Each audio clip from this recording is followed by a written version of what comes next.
Bismillahirrahmanirrahim. Assalamualaikum warahmatullahi wabarakatuh. Waalaikumsalam warahmatullahi wabarakatuh. Mendengar jawabannya, nampaknya belum sarapan ya. Sudah sarapan belum? Sama. Ya, kita ulangi lagi. Kita saling berdoakan keselamatan dunia akhirat insyaallah. Assalamualaikum warahmatullahi wabarakatuh. Waalaikumsalam warahmatullahi wabarakatuh. Alhamdulillah. Alhamdulillahirabbil alamin. Wa bihi nasta'inu 'ala umuri dunya waddin. Allahumma salli wa sallim wa barik ala hadzal nabiyil karim wa ala alihi wa sahabatihi wat tabi'in wa man tabi'ahum bi ihsanin ila yaumiddin. Subhanaka la ilma lana illa ma 'allamtana innaka antal alimul hakim. Allahumma علمنا ما ينفعنا وانفعنا بما علمتنا ربنا زدنا علما وارزقنا فهما رب اشرح لي صدري ويسر لي امري واحلل عقدة من لساني يفقهوا قولي اما بعد. Ma'asyiral muslimin wal muslimat rahimakumullah, para asatidz, para orang tua, tokoh masyarakat, segenap pengurus Yayasan dan Masjid Al-Akhbar, serta saudara-saudaraku, para jamaah sekalian yang saya hormati dan saya cintai karena Allah Subhanahu wa taala. Apa kabar semuanya? Sehat?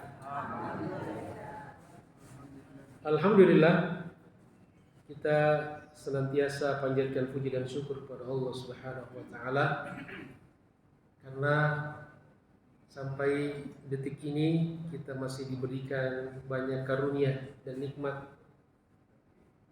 Salah satu di antaranya nikmat bisa sholat berjamaah. Mudah-mudahan diterima sholat kita dan ibadah-ibadah kita semuanya. Kemudian kita tidak membiarkan speedometer pahala kita berhenti berputar, maka kita lanjutkan lagi dengan silaturahim. InsyaAllah kata Nabi, melapangkan rezeki dan memanjangkan umur.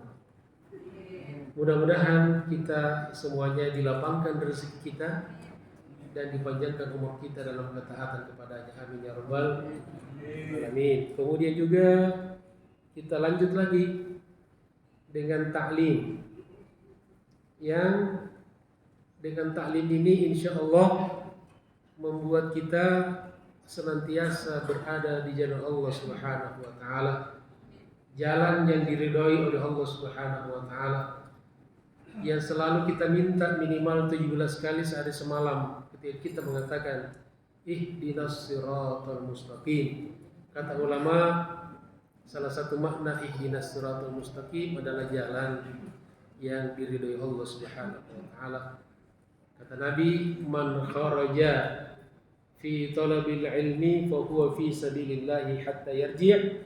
Barang siapa yang keluar rumah, yang pergi untuk belajar, untuk menuntut ilmu, maka dia berada di jalan Allah Subhanahu wa taala sampai kembali.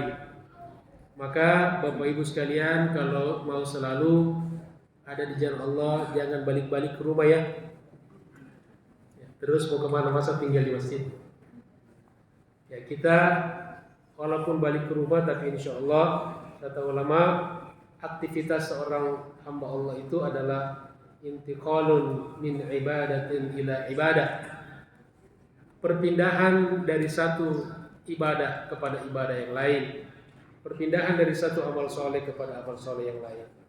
Mudah-mudahan Allah Subhanahu wa taala senantiasa mengkaruniakan kepada kita keikhlasan dan keistiqomahan, dan pada saatnya nanti ketika kita dipanggil menghadap Allah Subhanahu wa taala, kita semuanya diwafatkan dalam keadaan husnul khatimah.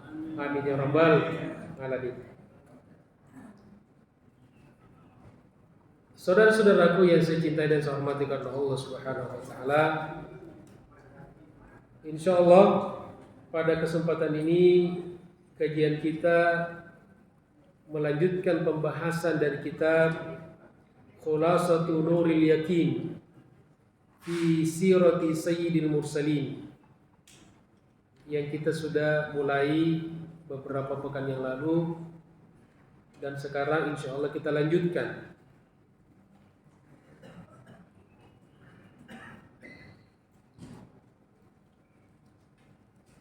Kana sallallahu alaihi wasallam fi sigarihi yar'al ghanam. Kana sallallahu alaihi wasallam adalah Nabi kita Muhammad sallallahu alaihi wasallam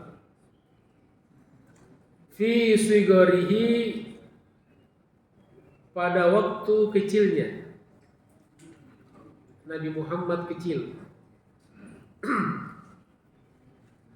Yar'al ghanam, ngangon wedus, ngangon kambing. Ya, menggembala kambing. Menggembala kambing punya siapa?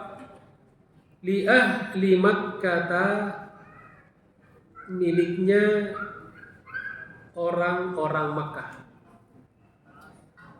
Jadi orang-orang Makkah yang punya kambing, tetapi mereka tidak bisa menggembala sendiri kambingnya, biasanya menyuruh orang lain untuk menggembalakan kambing mereka.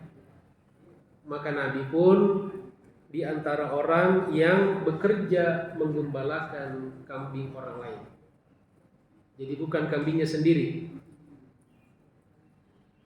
Bi ujratin, apakah gratis? Bi ujratin, dengan upah. Dengan uang. Dengan upah. Kan tadi uang udah. Ya.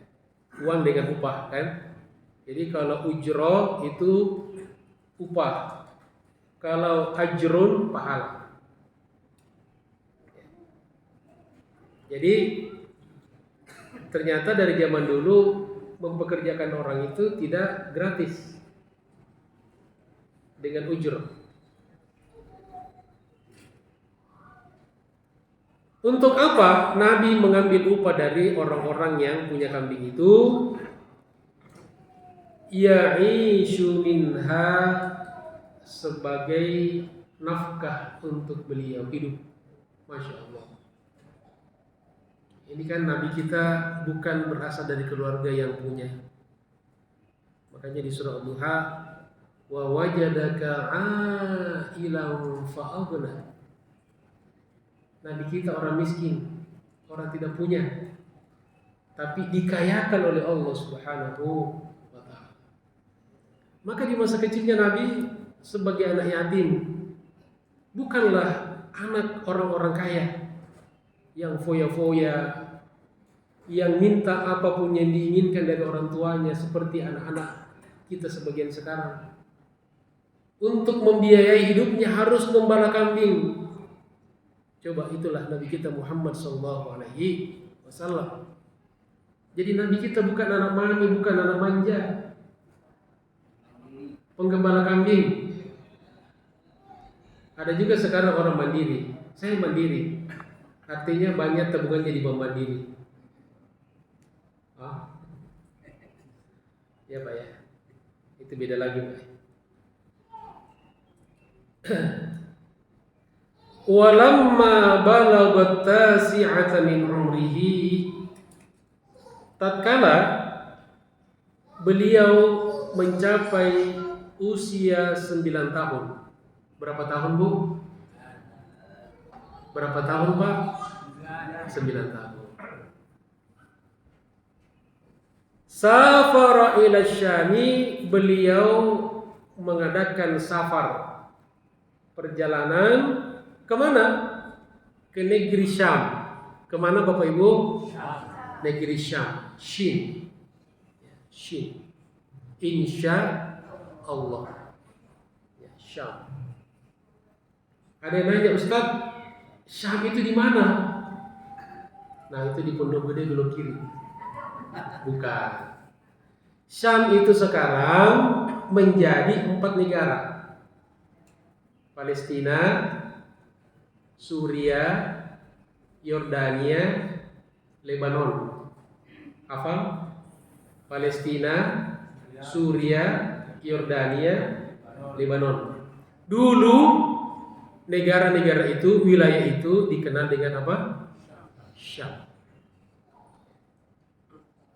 Nanti kalau ditanya sama anaknya, Pak, Syam itu apa? Pokoknya dari sononya gitu. Jadi 4 negara ya. Jadi Nabi kita Muhammad SAW dari sejak usia 9 tahun beliau sudah melakukan perjalanan global. Perjalanan apa? Perjalanan internasional lintas negara. Dengan siapa? Ma'ammihi, bersama pamannya Abi Thalib, yaitu Abi Thalib. Kesana ngapain? Jalan-jalan, kuliner, bukan. Bitijaratin, beliau menemani pamannya berdagang. Tijarah. Jadi Nabi dari kecil sudah ditempa dengan menggembala kambing, berdagang, ikut sama pamannya.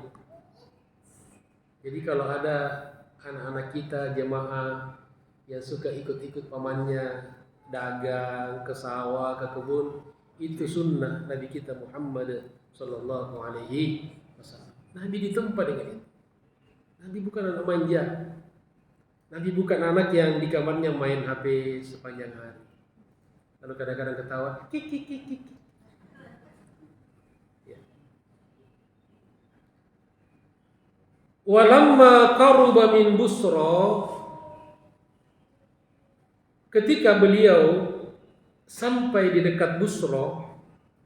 Busra ini satu daerah di Syam. Jadi mendekat ke negeri Syam. Ada namanya Busra. Apa namanya? Busra. Shad. Kalau tadi Shin, Syam. Busra. Ketika sudah dekat di daerah Busra, ra'ahul rahibu Buhaira, beliau dilihat oleh seorang rahib atau seorang pendeta yang bernama Buhaira. Siapa namanya? Buhaira. Ya, sampai ditanya siapa nama rahib pendetanya itu? Bukhari katanya. Ya. Jauh banget Bukhari dengan Buhaira. Makanya kalau dengar istilah-istilah nama harus diperhatikan. Siapa namanya? Buhaira. Fa akhbara ammahu, lalu si Buhaira ini, sang rahib Buhaira ini pemuka agama orang Yahudi ketika itu, menginformasikan kepada pamannya. Siapa nama pamannya? Abu Thalib. Bi annahu, bahwa sesungguhnya dia Nabi kita Muhammad sallallahu alaihi wasallam sayakunu akhiral anbiya, kelak akan menjadi nabi yang terakhir. Nabi bontot.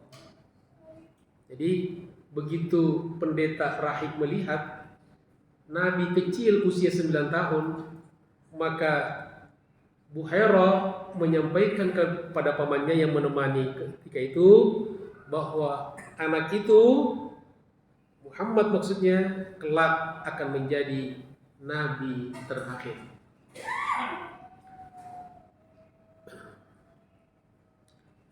Wa talaba minhu, dan Buhairah meminta kepada Abi Thalib ayyarji'a bihi, agar segera dibawa pulang anak ini.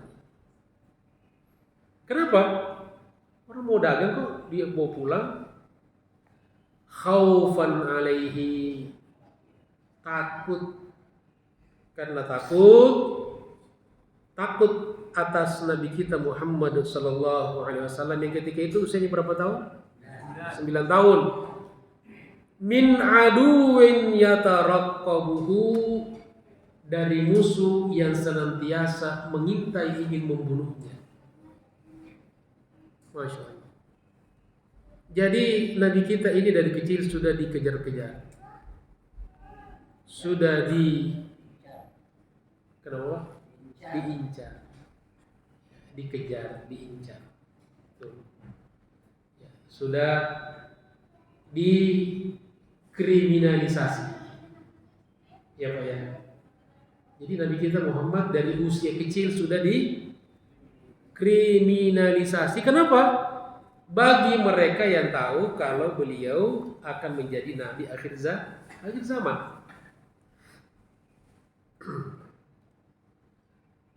Wa qad istadalla ala nubuwwatihi. Dari mana Buhairah ini tahu? Mungkin orang sok tahu, ya. Dia berdalil, Buhairah ini tahu kalau Muhammad ini akan menjadi nabi akhir zaman bi alamatin, dengan tanda-tanda, alamat-alamat allati fi kutubi ahli kitab, yang beliau baca di dalam kitab-kitab ahlu kitab. Jadi kalau orang membaca itu banyak mengetahui. Jadi banyak baca, banyak tahu. Tidak membaca, sok tahu. Ya, banyak baca, banyak tahu. Tidak membaca, sok tahu.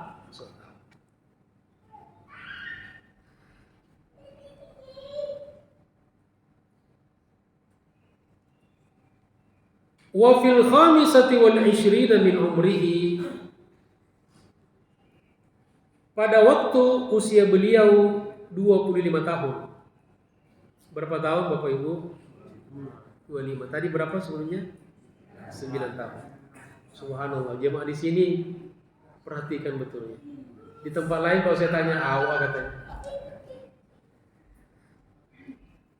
Wa fil khamsati wal 20 min umrihi, dan pada usia beliau 25 tahun, safara ila Syami, beliau lagi-lagi safar ke negeri Syam. Marratan tsaniyatan, untuk yang kedua kalinya. Jadi yang pertama pada usia 9 tahun, kemudian yang kedua pada usia 25 tahun. Apakah untuk jalan-jalan lagi, untuk kuliner, untuk leha-leha? Fi tijaratin, lagi-lagi untuk berdagang.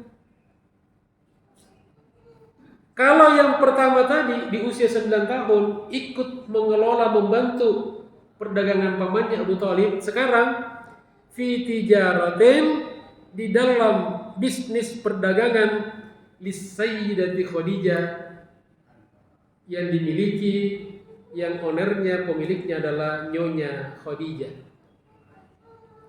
Ya, siapa namanya? Khadijah.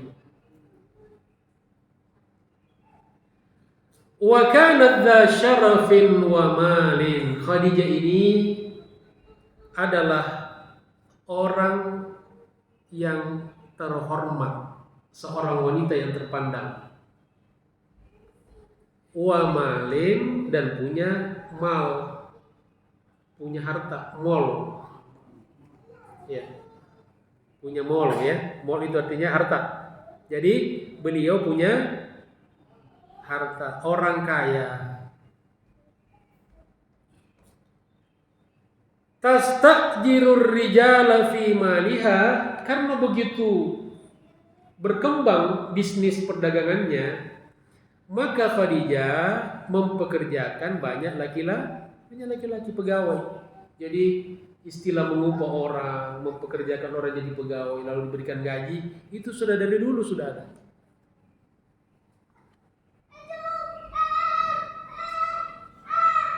Wa qad ikhtarathu li hadzal amal, dan Khadijah memilih Nabi Muhammad sallallahu alaihi wasallam sebagai orang yang mengelola bisnisnya. Li'annaha, karena dia yaitu Khadijah sami'at bisidiqihi, mendengarkan tentang kejujurannya. Jadi Nabi dikenal sebagai orang yang jujur. Maka Khadijah tertarik. Wa amanatihi, dan Nabi kita juga dikenal, terdengar sebagai orang yang amanah. Wa akhlaqihi syarifah, dan akhlak beliau yang mulia. Itu didengar oleh Khadijah. Jadi orang mencari pekerja, dia harus tahu kan cari. Ya, karena dia tidak mau nanti bisnisnya dikelola orang-orang yang tidak jujur, orang-orang yang tidak amanah. Ya sama dengan bapak ibu kalau mengelola satu usaha kan, cari pegawai, bahkan ibu-ibu cari pembantu, kan diadakan dulu fit and proper test. Jangan sampai pembantunya nanti, maaf, kadang-kadang ya bukan bekerja untuk majikannya, tapi malah hanya untuk macam-macam sesuai dengan tujuannya, niatnya masing-masing. Ada yang nyolong harta majikannya, ada yang kabur entah kemana, ya. Ada yang ngasuh anak, kemudian setiap waktu makan anaknya disuapin, makanan anaknya dibuang di got. Ya. Pantas aja cepat habis. Tapi kok anaknya tidak kenyang-kenyang, ternyata dibuang. Ada nggak kira-kira pembantu seperti itu? Mana orangnya? Nah, di sini mah nggak ada. Itu mah di sana di luar negeri, laut. Ada juga yang paling parah itu sampai ada pembantu biar anak majikannya tidak rewel, dimakanin obat tidur. Makanya bayinya anteng banget tidur. Ya, Masya Allah. Semoga Allah Subhanahu wa taala jauhkan kita dari segala orang-orang yang berniat jahat terhadap kita. Amin ya rabbal alamin. Wa kana ma'ahu khadimuha Maisarah, dan yang menemani Nabi kita Muhammad sallallahu alaihi wasallam di dalam mengelola bisnis Khadijah, ada seorang laki-laki yang bernama Maisarah. Siapa namanya? Maisarah. Jadi Maisarah itu laki-laki. Kalau sekarang Maisarah nama, kalau di kita laki-laki perempuan. Kebanyakan perempuan. Jadi kalau di Arab dengar Maisarah, ya belum tentu pakai jilbab. Kenapa? Karena laki-laki. Jadi itu yang salah satu pegawainya Khadijah, kemudian bergabunglah Nabi Muhammad SAW, maka berdua mengelola dagangan Khadijah. Faba'a wa bta'a, lalu keduanya pun terlibat mengelola bisnis Khadijah. Wa raja'a, dan akhirnya keduanya pulang ke Makkah birebihin 'azimin, dengan untung yang gede. Kira-kira yang punya bisnis senang gak? Senang gak? Bapak mempekerjakan orang, ibu mempekerjakan orang, mengelola satu usaha, kemudian untung gede. Bapak ibu senang gak? Alhamdulillah. Senang sekali, 2 kali, 3 kali, Pak. Alhamdulillah. Tapi sebaliknya, manakala orang yang kita percayakan mengelola bisnis kita, usaha kita, lalu ketika ada laporannya, mana laporannya? Tidak ada untung, bahkan modalnya habis. Kira-kira senang apa senang? Stres. Nauzubillahin. Semoga kita semua dilindungi oleh Allah Subhanahu wa taala dari orang-orang yang berniat buruk dan jahat kepada kita. Amin ya rabbal alamin. Ya, jadi Masya Allah, Nabi kita Muhammad SAW selalu mendatangkan keuntungan, ya, termasuk dalam mengelola bisnis khodi. Ya. Nah, inilah yang membuat kemudian Khadijah kepincut. Ba'da ruju'ihi bi syahraini, setelah pulang dari Syam berbisnis itu 2 bulan. 2 bulan setelah balik dari Syam, min safaratihi ats-tsaniyah, yaitu perjalanan beliau yang kedua, tazawwaja bis sayyidati Khadijah, beliau lalu menikah dengan Khadijah. Alhamdulillah. Wa hiya allati khatabathu, dan dialah Khadijah yang meminang baginda Rasulullah sallallahu alaihi wasallam. Jadi kalau ada perempuan meminang laki-laki seperti Khadijah, ada enggak orang seperti itu di sini? Ya. Ada ya? Ada kali ya? Iya. Oh, beliau bilang itu. Wa kana umruha 40 sanatan. Masya Allah. Jadi dari bisnis, Khadijah tertarik dengan sikap Nabi yang jujur, yang amanah, yang berakhlak mulia. Lalu yakin. Dan Khadijah ini seorang janda, ya, jadul, janda dulu. Jadi Nabi itu nikah dengan jadul, janda dulu. Janda memang selalu yang terdepan, ya, iklan. Sebelum dinikahi oleh Nabi, Khadijah ini sudah menikah dengan 2 laki-laki. Yang pertama, saya sebutkan ya. Yang pertama itu namanya Abu Hala. Siapa namanya? Abu Hala. Abu Hala. Jadi kalau nanti tanya siapakah suami Khadijah sebelum Nabi Muhammad SAW, pertama siapa? Abu Hala. Dari Abu Hala, Khadijah dapat 2 anak. Berapa anaknya? Yang pertama namanya Hindun, yang kedua namanya Hala. Kan tadi Abu Hala. Itu gelaran Abu Hala, bapaknya Hala. Ya. Jadi yang pertama namanya siapa? Abu Hala. Yang kedua siapa? Hindun. Ustaz ini mutar-mutar. Ya biar tidak ngantuk ya, Bu ya, Pak ya. Jadi berapa dari suami pertamanya? 2 orang. Abu Hala dan Hindun. Kemudian dari suami keduanya yang bernama Atik bin Abid. Siapa namanya? Atik bin Abid. Ini dari pernikahannya dengan Atik tidak punya keturunan. Lalu menikahlah dengan Nabi kita Muhammad sallallahu alaihi wasallam, dan dari Khadijah, dari Nabi kita Khadijah punya anak berapa? Siapa yang tahu? Yang tahu saya kasih hadiah. Di mobil ada buku, nanti saya kasih. Berapa? Benar Bu, benar salahnya. Benar-benar salah. Siapa? Berapa anak Khadijah dari Nabi kita Muhammad sallallahu alaihi wasallam? Ya? 4. Ya, juga masih benar salahnya. Ya? Nah, ini yang benar. Beliau nanti kasih Kasih hadiah Pak ya. Alhamdulillah. Kalau hadiah yang dari saya tidak mau diperlukan, bisa kasih orang lagi, ya, nggak apa-apa, biar jadi pahala.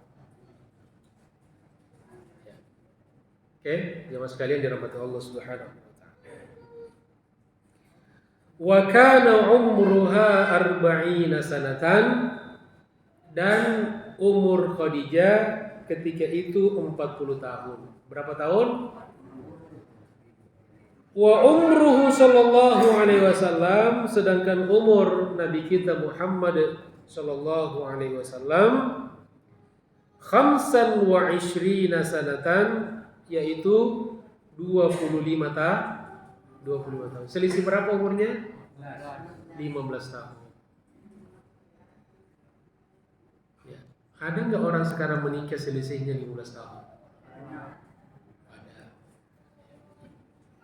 Jadi tidak apa-apa kalau perempuan lebih tua dari laki-laki, ya, ngikutin Khadijah dan Nabi kita Muhammad sallallahu alaihi wasallam.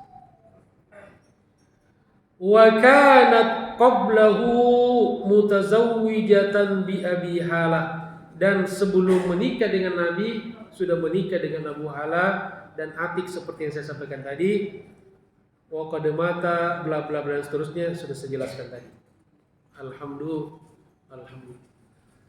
Wa qad aqamat ma'ar rasuli, dan beliau Khadijah membersamai Rasulullah sallallahu alaihi wasallam berapa tahun?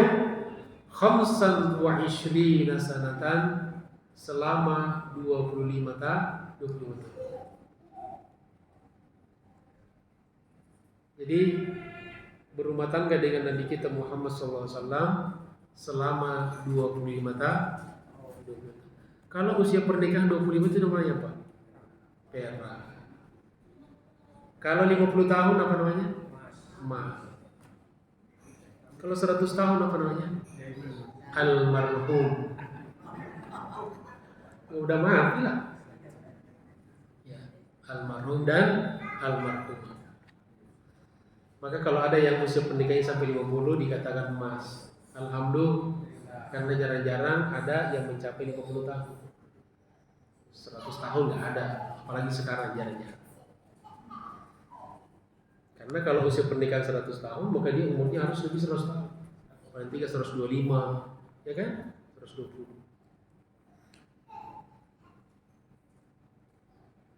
Jamaah sekalian dirahmati Allah Subhanahu wa taala. Kemudian lanjut, fil khamisati was salasin. Belum. Jadi tadi bersama Nabi Khadijah 25 tahun. Walam yatazawwaj ghairaha, dan beliau tidak pernah nikah selain Khadijah hatta tuwufiyat, sampai Khadijah wafat.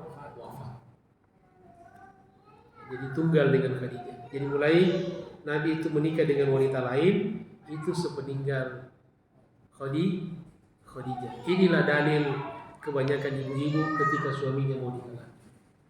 Dalilnya tunggu Khadijah. Langkahi dulu mayat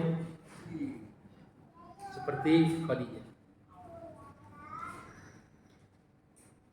Wa fil khamisati was thalathina min umrihi, dan ketika umurnya sampai 35 tahun. Berapa? Tadi berapa tahun? 9 tahun, 25 tahun, 35 tahun. Sekarang kita melihat usia beliau 35 tahun. Hadamat Quraisyunil Ka'bah. Quraisy menghancurkan Ka'bah. Loh, kok dihancurin? Tapi di sini bukan dihancurkan, ini dirusak. Wajaddadat bina'aha, untuk direnovasi. Apa namanya kalau bangunan lama kemudian diperbaiki, namanya apa? Renovasi. Ya, seperti kita ini juga Al-Akbar mengalami renovasi besar-besaran. Ya, dulu kita di atas kan? Masih ingat nggak? dulu dia. Dulu ada yang, Ustaz, saya nggak datang ke masjid karena lutut sakit pernah. Nah, udah kita turunin sekarang. Sekarang yang sakit lutut sudah ada yang meninggal. Semoga Allah merahmati mereka. Amin ya rabbal alamin. Sekarang nggak ada lagi alasan ya. Ustaz, tangganya tinggi. Sekarang udah nggak ada naik tangga lagi. Berarti nggak pernah ke masjid. Alhamdulillah, masjid kita luar biasa, masya Allah, interiornya. Saya sering mengatakan kayak rada-rada kayak kita di Timur Tengah gitu Pak Imamnya. Alhamdulillah. Ternyata begitu keluar, ternyata di Cipinang. Alhamdulillah.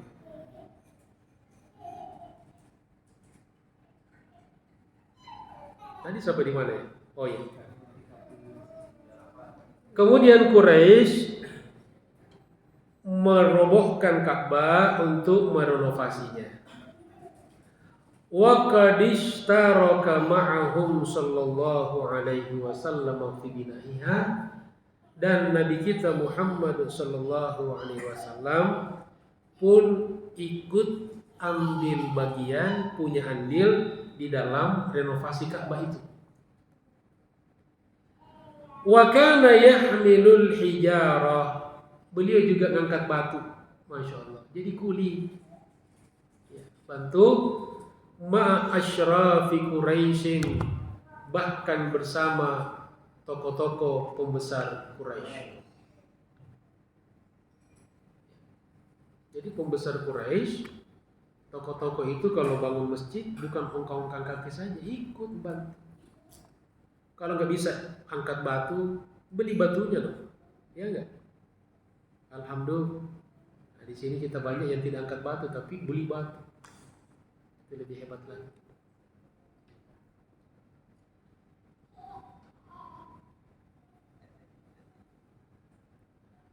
Wa ma'ahu ammuhul Abbas, juga ditemani oleh pamannya yang bernama Al-Abbas.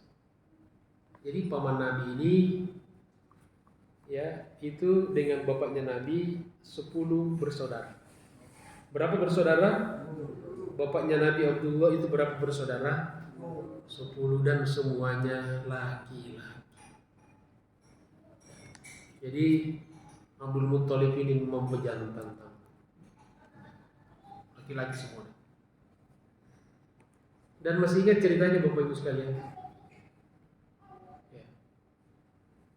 Jadi pernah bernazar Abdul Muttalib, kalau dia dikaruniakan 10 anak laki-laki, maka dia bernazar akan menyembelih, mengorbankan satu di depan Ka'bah.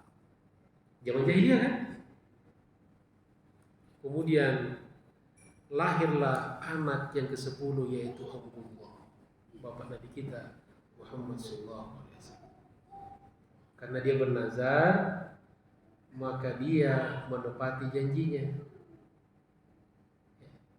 Lalu Abdul Muttalib bingung siapa yang mau disembelih.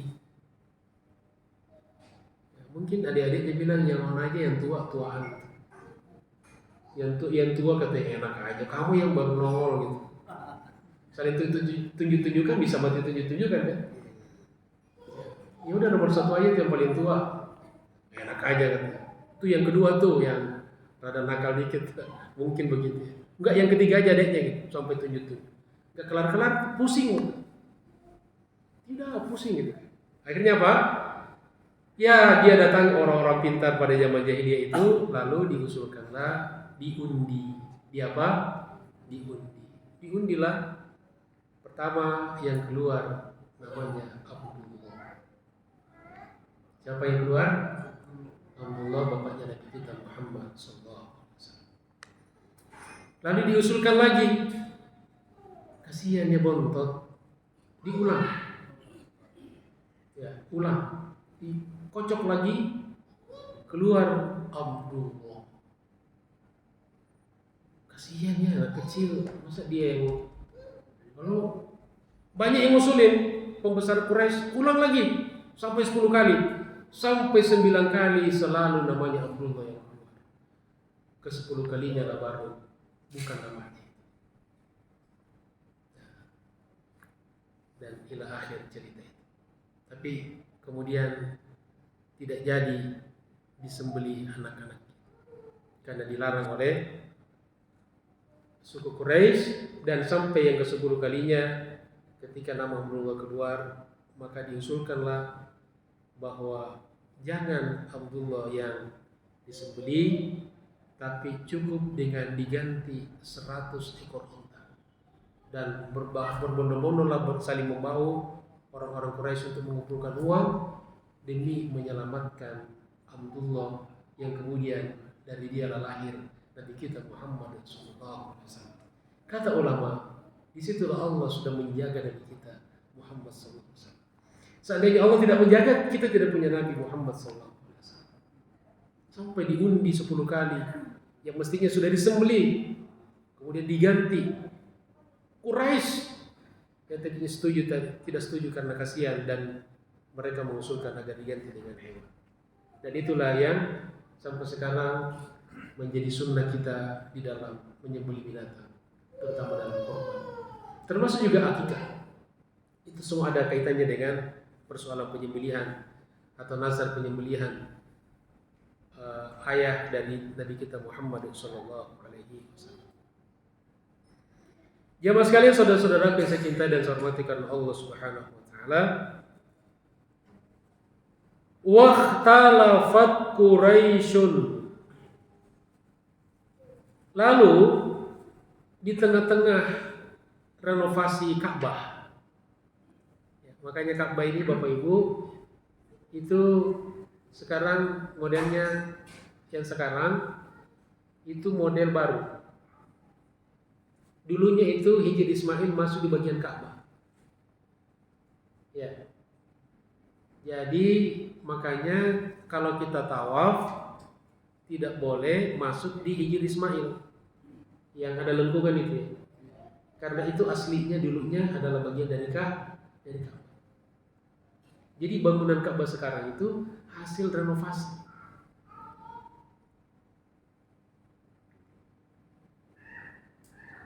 Jadi pada waktu direnovasi Ka'bah, maka suku Quraisy itu berselisih paham. Jadi kalau misalnya ada satu proyek kemudian di situ ada pemikiran-pemikiran, itu hal biasa. Ini gitu kan. Tapi semuanya niatnya untuk kebaikan. Quraisy pun berbeda pendapat. Dalam kasus apa mereka berselisih? Fi man yada'ul hajar al-aswad makanahu. Tentang siapa yang akan meletakkan hajar aswad di tempatnya. Ini kan Ka'bah dibongkar, ya kan? Otomatis hajar aswad itu disingkirkan dulu. Lalu mereka berselisih pendapat, nanti siapa yang akan memasang kembali hajar aswad di tempatnya. Karena orang-orang Quraisy ini orang-orang formalistik, jadi selalu ingin tampil yang formal-formal. Jadi kalau ada acara-acara sesuatu itu harus siapa yang pegang ini, siapa yang ini. Itu sudah budaya orang Arab seperti itu. Jadi persoalan meletakkan batu saja bisa jadi ajang perpecahan. Nah kemudian tsumma tafaqu, lalu mereka sepakat ala ayyakunal hakamu, karena tidak ada kesepakatan dengan mereka, masing-masing ngotot kami yang berhak untuk meletakkan hajar aswad, tapi mereka sepakat ayyakunal hakamu, mereka sepakat menjadi pengadil. Siapa yang akan menjadi pengadil di antara kita nih? Dan mereka sepakat yang akan kita jadikan pengadil, siapa nanti yang meletakkan hajar aswad di tempatnya, awwala dakhilin minal masjid, adalah orang yang pertama kali muncul dari masjid, Masjidil Haram. Fakana awwalu dakhilin Rasulullah sallallahu alaihi wasallam. Dan orang yang pertama kali masuk di Masjidil Haram ketika itu adalah Nabi kita Muhammad sallallahu alaihi wasallam. Fa farihat Quraisyun bihi, maka Quraisy pun bergembira senang dengan dia. Wa qalu, dan mereka berkata, radina bil amin, kita semuanya ridho, lega dengan keputusan al-amin, yaitu gelaran Nabi kita Muhammad sallallahu alaihi wasallam. Lalu apa yang Nabi lakukan terakhir? Fa wada'al hajara fi rida'in. Dengan kecerdasan Nabi, beliau menggelar sorbannya nih. Sorbannya digelar. Wa talaba min kulli ra'isin. Lalu beliau minta dari masing-masing kepala suku ayyumsika bi tarafin minar rida, dari pinggir masing-masing sorban. Jadi masing-masing ketua kepala suku itu disuruh oleh Nabi, kamu pegang pinggir sorban itu sekelilingnya. Thumma amarahum, kemudian Nabi menyuruh mereka biraf'ihi, mengangkat sorban yang ada batunya itu. Falamma wasalu bihi ila mawdi'ihi, dan ketika mereka sampai di dekat tempat Hajar Aswad akan diletakkan, akadahu Rasul biyadihi, Nabi kita Muhammad sallallahu alaihi wasallam mengambil batu itu dengan tangannya yang mulia. Wa wada'ahu biyadihi syarifah, dan beliau letakkan dengan tangan beliau yang mulia di tempat Hajar Aswad. Jadi Nabi ngambil di sorban, kemudian Nabi letakkan di tempat Hajar Aswad. Fazalal khilafu bihukmihi, maka selesailah perselisihan di antara orang-orang Quraisy, suku-suku Quraisy. Wa ta'ajjabat Quraisyun min quwwati fikrihi, dan semua orang Quraisy ketika itu termasuk para pembesar Quraisy kagum takjub terhadap kekuatan kecerdasan baginda Rasulullah sallallahu alaihi wasallam. Jadi pemimpin harus orang cerdas. Jadi jangan, kalau bukan orang hebat Nabi kita ini, justru provokasi ini, suruh berantem aja gitu. Siapa ya yang akan meletakkan Hajar Aswad? Maka bikinlah wah ini, ayo berantem saja. Ini gara-gara ada yang mengisukan akan direnovasi jadi begini kacau dan seterusnya. Nah, Nabi kita memberikan solusi, bukan provokasi. Semoga kita juga dikaruniakan oleh Allah Subhanahu wa taala para pemimpin-pemimpin yang amanah, yang jujur dan cerdas, yang bermanfaat bagi umat dan masyarakat semuanya. Amin ya rabbal alamin. Jamaah sekalian, dirahmati Allah Subhanahu wa taala, saudara-saudaraku yang saya cintai dan saya hormati karena Allah Subhanahu wa taala. Demikianlah kajian kita pada pagi hari ini. Insyaallah nanti kita sambung lagi. Mudah-mudahan bermanfaat, dan di akhir ini mari kita angkat kedua tangan kita sejenak berdoa kepada Allah Subhanahu wa taala. Al-Fatihah.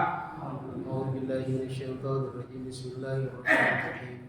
Alhamdulillahirabbil alamin. Arrahmanir rahim. Maliki yaumiddin. Iyyaka na'budu wa iyyaka nasta'in. Ihdinas siratal mustaqim. Siratal ladzina an'amta 'alaihim ghairil maghdubi 'alaihim waladdallin.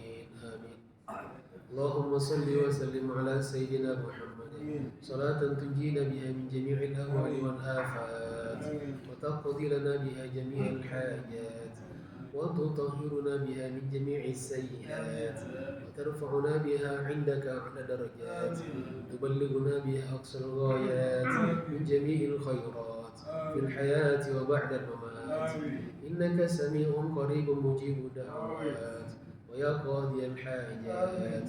اللهم أرنا الحق حقا وارزقنا اتباعه وأرنا الباطل باطلا وارزقنا اجتنابه. اللهم أعنا على ذكرك وشكرك وحسن عبادتك. اللهم إنا نسألك الهدى والتقى والعفاف والغنى. اللهم إنا نسألك رضاك والجنة ونعوذ بك من سخطك والنار. اللهم إنا نسألك سلامة في الدين والدنيا والآخرة وعافية في الجسد وصحة في البدن وزيادة في العلم وبركة في الرزق توبة قبل الموت ورحمة عند الموت ومغفرة بعد الموت.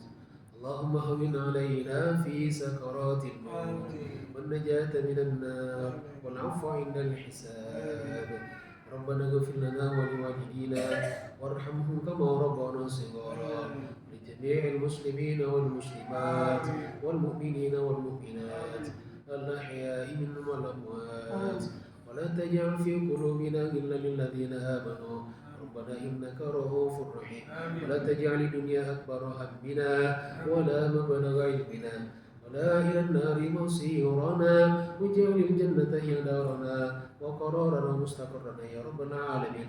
ربنا هب لنا من أزواجنا وذرياتنا قرة أعين واجعلنا للمتقين إماما. اللهم نفع وارفعنا البلاء والوباء والغلاء والبغاء والربا والزنا والفحشاء والمنكرات ما ظهر منها وما بطن. ربنا ظلمنا أنفسنا وإن لم تغفر لنا وترحمنا لنكونن من الخاسرين. لا إله إلا أنت سبحانك إنا كنا من الظالمين. ربنا آتنا في الدنيا حسنة وفي الآخرة حسنة وقنا عذاب النار. وصلى الله على سيدنا محمد الفاتح لما أغلق الخاتم لما سبق ناصر الحق بالحق والهادي إلى صراطك المستقيم وعلى آله وصحبه حق قدر ومقدار العظيم. سبحان ربك رب العزة عما يصفون وسلام على المرسلين والحمد لله رب العالمين. والسلام عليكم ورحمة الله وبركاته. Waalaikumsalam warahmatullahi wabarakatuh.